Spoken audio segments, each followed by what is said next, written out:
釀成4屍5命嘅馬頭圍道大火發生1週年，曾經滿目瘡痍嘅火警現場已經加以粉飾，但劏房依然危機處處。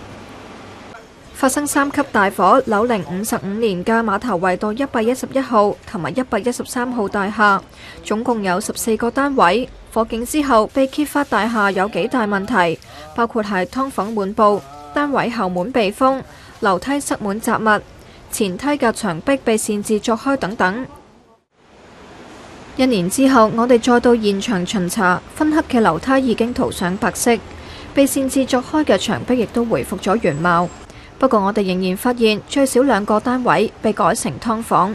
好似6樓就有1開4嘅劏房。劏房正門裝上咗木門，單位亦都有走廊通往後樓梯，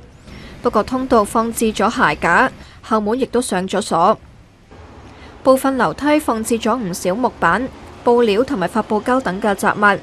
後樓梯仍然係冇辦法通去天台，以及係掛滿晒衣物，遇上火警嘅時候可能會阻礙逃生。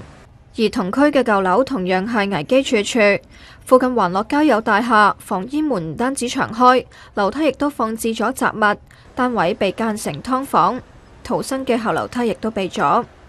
九龍城區議員潘志文就批評政府喺死咗人之後就查得嚴格，不過對其他舊樓就愛理不理。呢1年內大廈嘅劏房問題未有改善，而且逃生設備唔夠，就如同計時炸彈。佢建議當局加快重建同埋增加房屋供應，改善住屋問題。